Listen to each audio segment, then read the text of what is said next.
Welcome to Man About Danville with Logan H. Gurman, a podcast for Danville, Kentucky and beyond.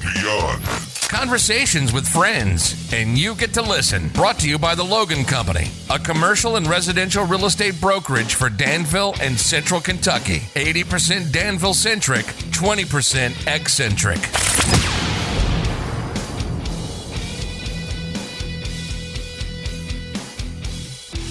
Good morning, Danville, Kentucky. Welcome to Danville's favorite podcast, Man About Danville.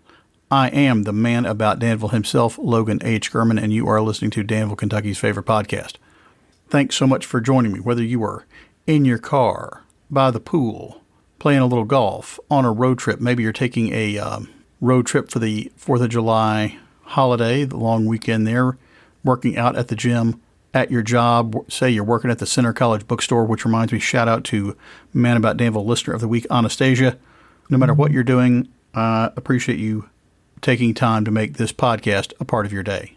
If you enjoyed this podcast, I'd appreciate it if you would give me a like or a thumbs up wherever you listen. You can find me on Apple Podcasts, Spotify, iHeartRadio, all the major podcast platforms. Give me a like, give me a thumbs up, give me a review. I appreciate all that. It helps me stay relevant in the rankings and with the algorithm. You can find me on Facebook at Man About Danville. I'm on Instagram at Man About Danville. X, formerly Twitter, I'm at Man Danville. On YouTube, there's a channel, Man About Danville. I've got a special guest with me today. She is a local educator, a middle school teacher, a track coach, and a first-time author. She's going to be having a book signing soon at the Plaid Elephant Bookstore. They're on 3rd Street, downtown Danville. Parenthetically, if you want to know more about the Plaid Elephant Bookstore and the store's owner, Kate Snyder, check out episode 47 of Man About Danville. I had to sit down with Kate and talk about the store right after she opened and all the things she does there. I am pleased to be joined today by Shanna Heath, a local teacher, and I didn't know this, you are also an author. Yes, sir. You are the author of Salvaged. Yes, sir. But let's go back to the beginning. You are a mom of how many? I have 3 children. 3 kids. You're married to Jeff Heath. Yes, sir. And he's a professor of what? He teaches math at Center College. Well, that's putting it mildly. Mostly calculus and statistics, but he's got a lot of focus in sports analytics. Yeah, sports analytics, which is huge business. You know Bruce Johnson? I know the name. Bruce is a friend of mine. He's a professor of economics, and he does a lot of sports-related economic stuff, but still sports-related. So he does all that informatics stuff that's a really growing field over there. Mm-hmm. I probably might have to have Jeff on. You should. Talk you baseball. would love it. What type of analytics sports does he most like analyzing? Baseball or? He does a lot of baseball and he does a lot of football. Okay. And he's working with the Center football program, right? Yes, and he's worked with the basketball team. He's done a lot of projects. He started the sports analytics program there. We should get you a shirt. I'll take one. Okay. I don't know if you know this or not. I'm going to have a student there. Oh, yes, Max is running track. So I couldn't be any more excited about that. He'll be running with my nephew, Carter. Oh, is he going to be a freshman too? Or? He will be a sophomore. Awesome. And where is he from? He is from Midway, Kentucky, Georgetown area. Yeah. Max may have run with him in the past week. Probably. His name is Carter Russell.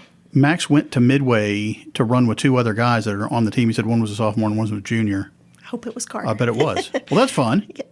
And you do a little coaching on the side yourself. I was happily voluntold to be a coach about 4 years ago. It was kind of in the midst of COVID, and they did not have a coach. And the track program is huge, so there were a good 40 students. And I kept waiting and encouraging people to apply, and no one did. And so finally, I just applied myself. I did not know what I was doing, but they had an adult, so they were able to compete. And I watched a ton of YouTube. I read books about track. I tormented people relentlessly to help me. I tormented Dalen Morris to help me. He gave me some information. Terry Yeast, I harassed him.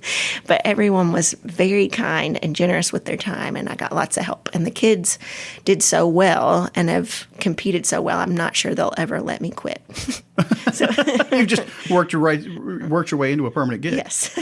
All right. So I think I'm jumping ahead here. You are a teacher of what and where? I teach 7th grade social studies at Boyle County Middle School. Okay, and you're the middle school track coach. Yes, sir. And they had a good season this past year. Yeah, they've had a great last couple of seasons have been great. They've won their conference championship 3 years in a row and have done well at state. So you really have worked yourself into a permanent. And they make me look good. did you have a background in track at all yourself? None.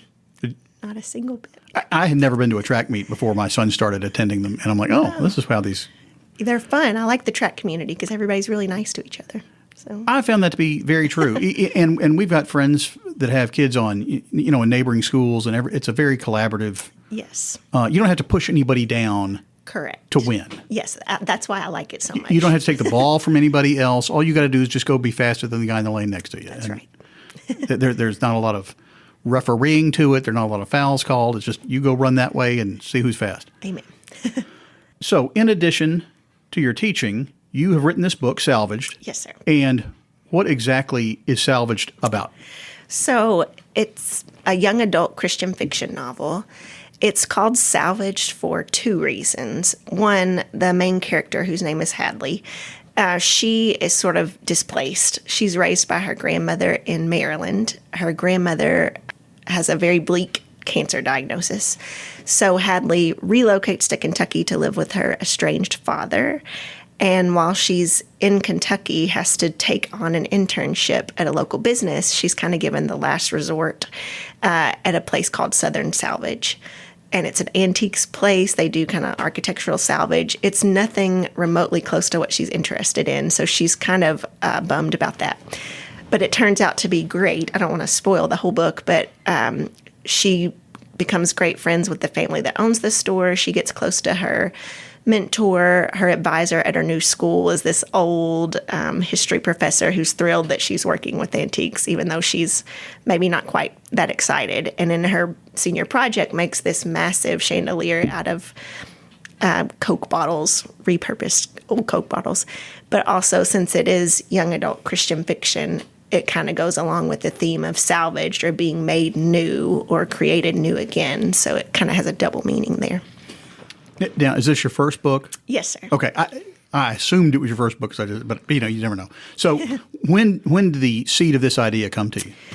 Well, I've always loved to read, and been an avid reader. I like to read young adult because I have 3 kids and because I'm a teacher and my students keep me young. And I'm always looking for books to recommend to them. I had also gone to a book fair, one of the book fairs hosted by our school, and was kind of combing through some of the books. And I was a little discouraged because there was some really intense information or content in the books, which I just want a kid to read. But I wanted an alternative to some of that material. And I kind of jokingly said to our librarian, I should write a book. And she said, yes, you should. And so kind of felt like she gave me permission to try something that I had always wanted to do, but felt like a pipe dream.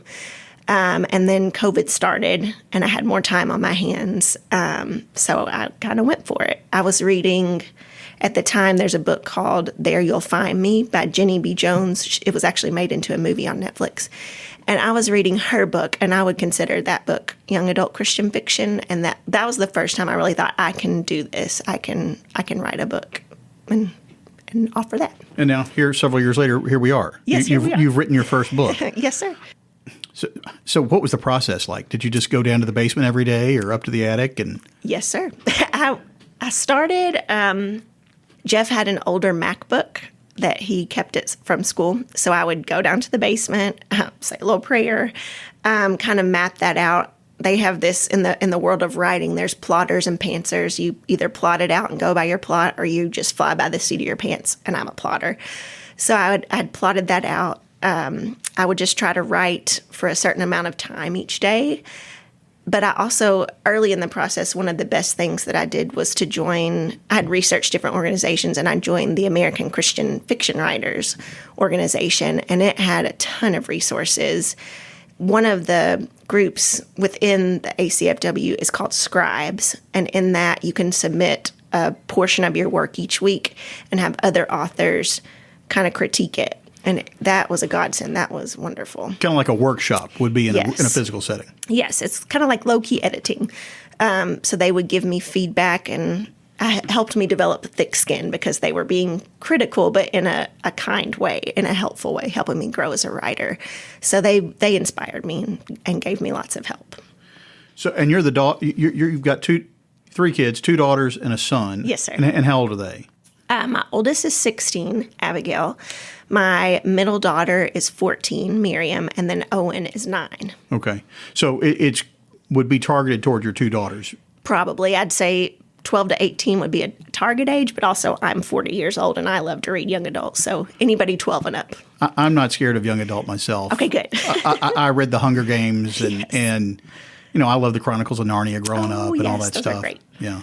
So is there another book in the works? Yes. I'm halfway through a second book. It's called Diabetes.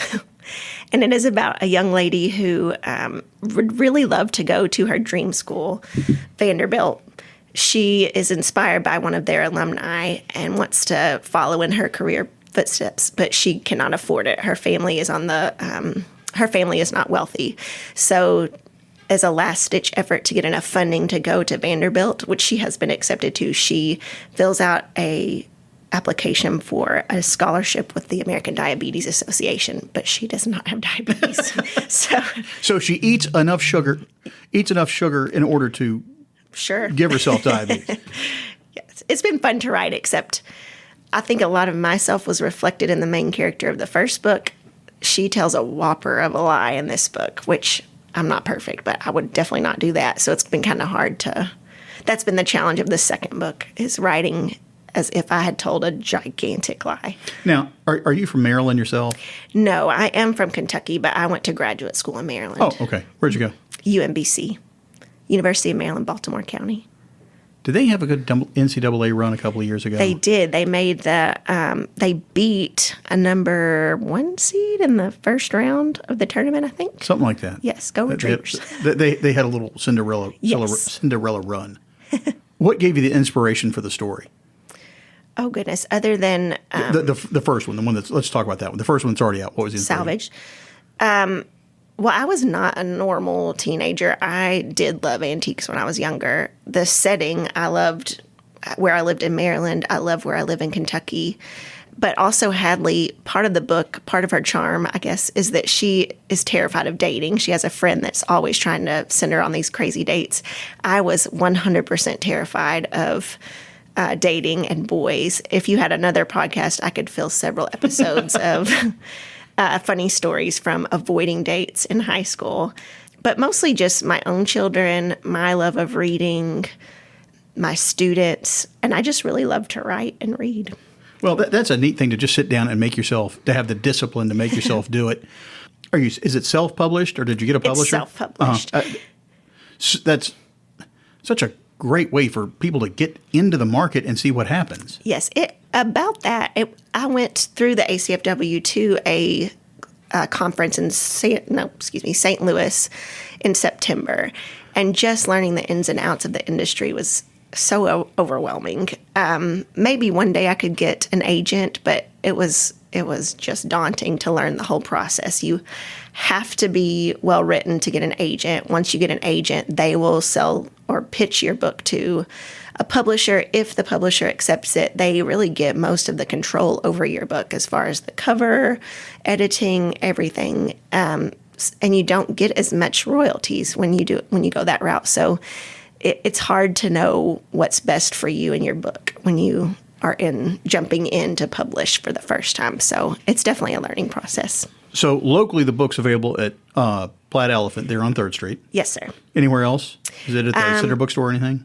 Not yet. I have been going around Kentucky. I travel a lot. And every time I go to a new county, I've gifted the library or donated to the library a copy of Salvaged. So if you go to a public library in Kentucky, in Mercer, Lincoln, as far as Christian County, Pulaski County, you can check out a book at their library. It is for sale in Danville at Plaid Elephant Books, and then at other major retailers online. You can get it at Amazon. Yes, sir. And you've got an idea for a book. You write the book, and people can get the book directly. Yes. And it either succeeds or, succeeds less extravagantly than others. Yes. But the next question is, has anyone picked it up? Do you have any film options or TV options you're working on with Netflix? And I understand if you can't answer in the affirmative if that's a negotiation. No, but in my family, we have a joke. We call them K-Love movies. I'm trying to think of the name, like War Room and things like that have a Christian theme or element. That would be a dream come true if I could do that. So I'll have to get my feet wet, try to figure out that process and see if that could become a thing. Well, if there are any budding producers listening to the podcast, yes, we'll get you all in touch. Thank you. There's probably a big market for that too. The book I mentioned earlier, Jenny B. Jones, is the one that I kind of led me to believe maybe I can do this. Hers was made into a movie on Netflix that you could watch now. And that's kind of crazy to me. And she was like me. She was a public school teacher, and she still teaches public school and has published multiple books. And she said it was really surreal when the preview came out for the movie and her kids finally, our students finally realized that, oh, you wrote that book that's going to the theater next week. And that would be kind of cool. Have your kids read the book? Yes. Well, Owen has not read the book. He's a 9-year-old boy. But Abigail and Miriam have both read the book. And did you get good reviews from your family? I did, which was a relief because your family is who you depend on to be brutally honest. So it was good feedback. They gave it the seal of approval. So other than, is it Junie Jones? Jenny B. Jones. Junie B. Jones. Also a good author.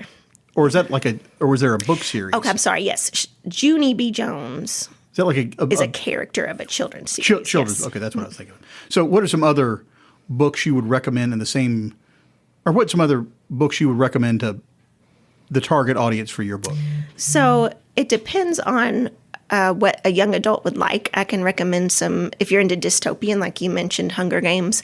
There's a series by Angela Shelton, and she writes dystopian lit. She's written one, Echoes of the Imperium, and the whole Imperium series. If you like more contemporary, I don't know if I would explicitly say it's Christian fiction, but if you like Casey West or I can't think of the other lady's name. They write clean, contemporary, young adult Christian, or not Christian fiction, excuse me. Because there's some stuff that can slip into young adult. You may not want your young adults reading.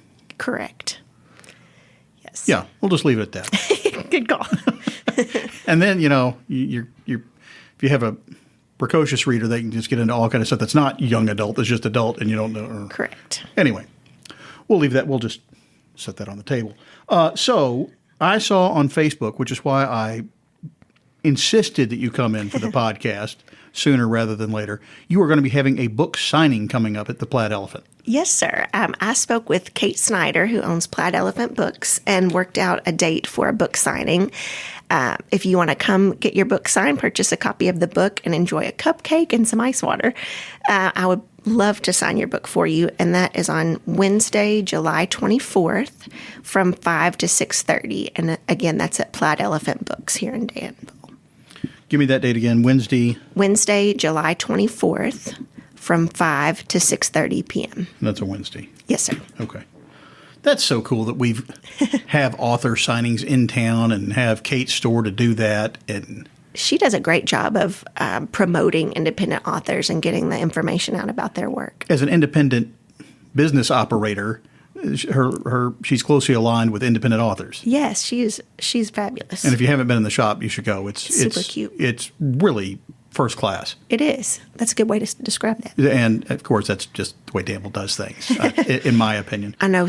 I got in trouble for that. Self-promotion feels really uncomfortable. I completely understand that. I completely do. I had to write. Authors have to write their own. Nobody told me this either. The back of the book, the little blurb about the author, they have to write that about themselves. And most authors, I'm coming to find this out, are introverts, which I would call myself an introvert. I'm very outgoing, and I do really love people. Hopefully my students would tell you I love people. My athletes would tell you I love people. But then after a while, I have to go recharge the social batteries. And I think a lot of authors are in the same boat. We love people, and we are proud of what we wrote. It was a tremendous effort, but we want to write it and publish it and then go start the next project. And you can't do that. If you want to be a successful author, you have to promote yourself and you have to promote your work. But that feels boastful, and nobody wants to be boastful or pretentious, or self-promotion is uncomfortable but necessary. It's kind of like the necessary evil. Are you doing book fairs or anything like that? I've been I haven't been in book fairs. I've been contacting lots of independent bookstores to ask if I can come do book signings, like the one at Plaid Elephant Book. I go to Campbellsville on Wednesday to speak to a bookstore there. I went to a bookstore in Richmond 2 weeks ago, and they have a process like I'm also finding most bookstores do. They vet your book first. It has to go through a committee to make sure the content is up to standard, and then if it meets that standard, they'll carry your work on their shelves, and then you can come in and do book signings and things like that. But most of them, they're in the business because they love books and they love supporting authors, much like Kate does. So it's been a positive experience. Do you have your own website or anything? I do. My website is www.shannamheath.com. I had to add the M because in my journey to today, there was another author who writes really gory horror stories, which I'm sure she does quite well. But her name is also Shanna Heath, and I didn't want there to be any confusion. So I stuck my middle initial in there and kept it with everything, kind of branded it that way. So it's ShannaMHeath.com. Yes, sir. Yes, sir. Okay, well, I'll tell you what. I'll put a link to your website in my show notes. Awesome. And if I can do a link no, I won't do a link to Amazon because I don't want to compete with Kate. Right. Yeah, that's another thing. Like I have promotional materials, and instead of putting available on Amazon, I just put available at book retailers, so I don't stomp on anybody's toes that's generous enough to carry the book. So where'd you grow up? I grew up in Hopkinsville, Kentucky. Oh, Hoptown. Yeah, Hoptown, very far western Kentucky. Did you know Jeff Joyner growing up? I knew several Joyners. I'm not sure if I knew a Jeff Joyner. Jeff's the Raymond James broker on Main okay. Street, and he's older than I am, and I'm guessing there's some separation between when you may have graduated high school and he and I. Well, there are a ton of Joyners in Hopkinsville, though. I don't know if he claims them all, but...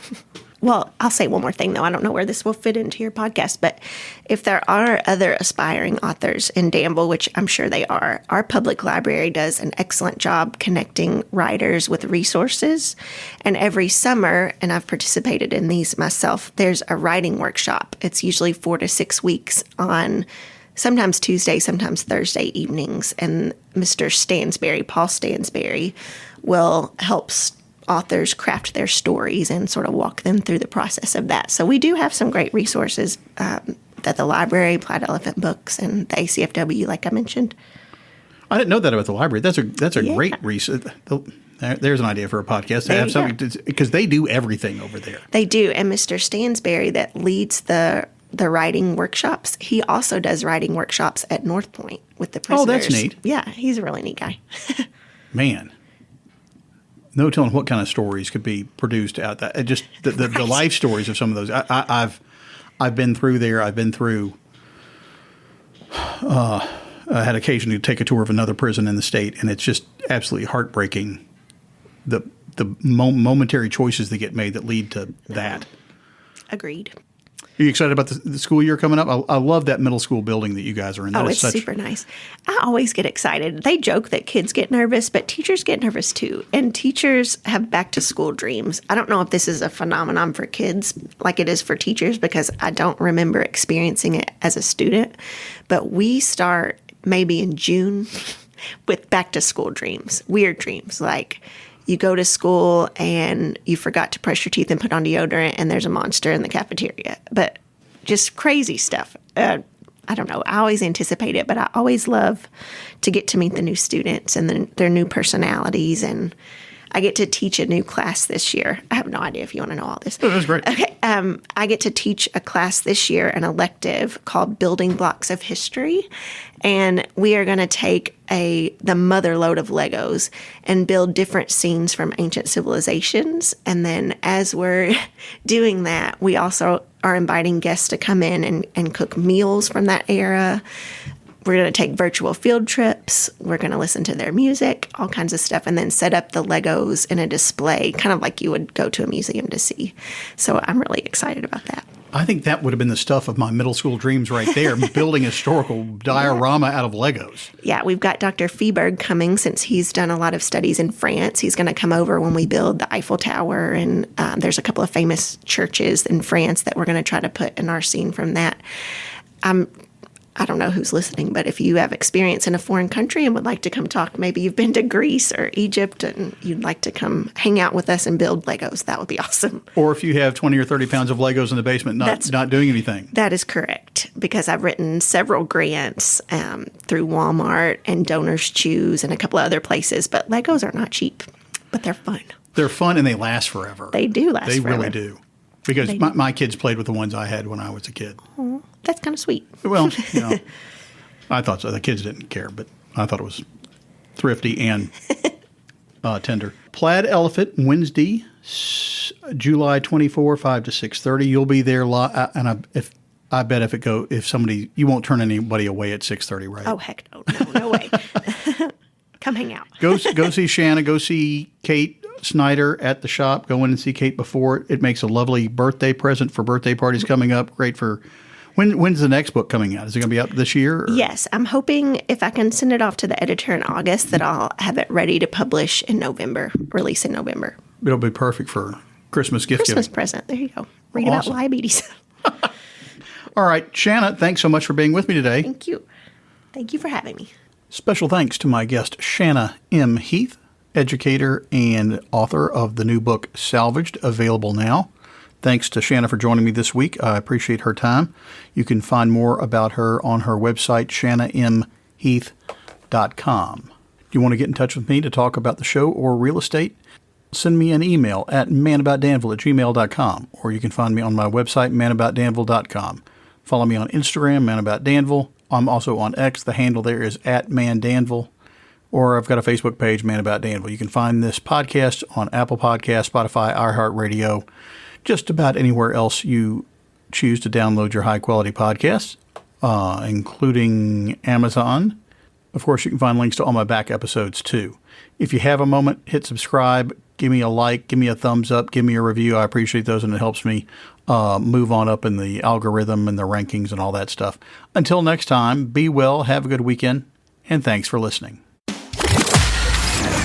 That's it. We're out. Thanks so much for listening. We really appreciate it. Subscribe to Man About Danville wherever you access your favorite podcasts, and be sure to tell your friends about us. You've been listening to Man About Danville with Logan H. Gurman, brought to you by the Logan Company, a commercial and residential real estate brokerage for Danville and Central Kentucky. Know someone who would be a good guest?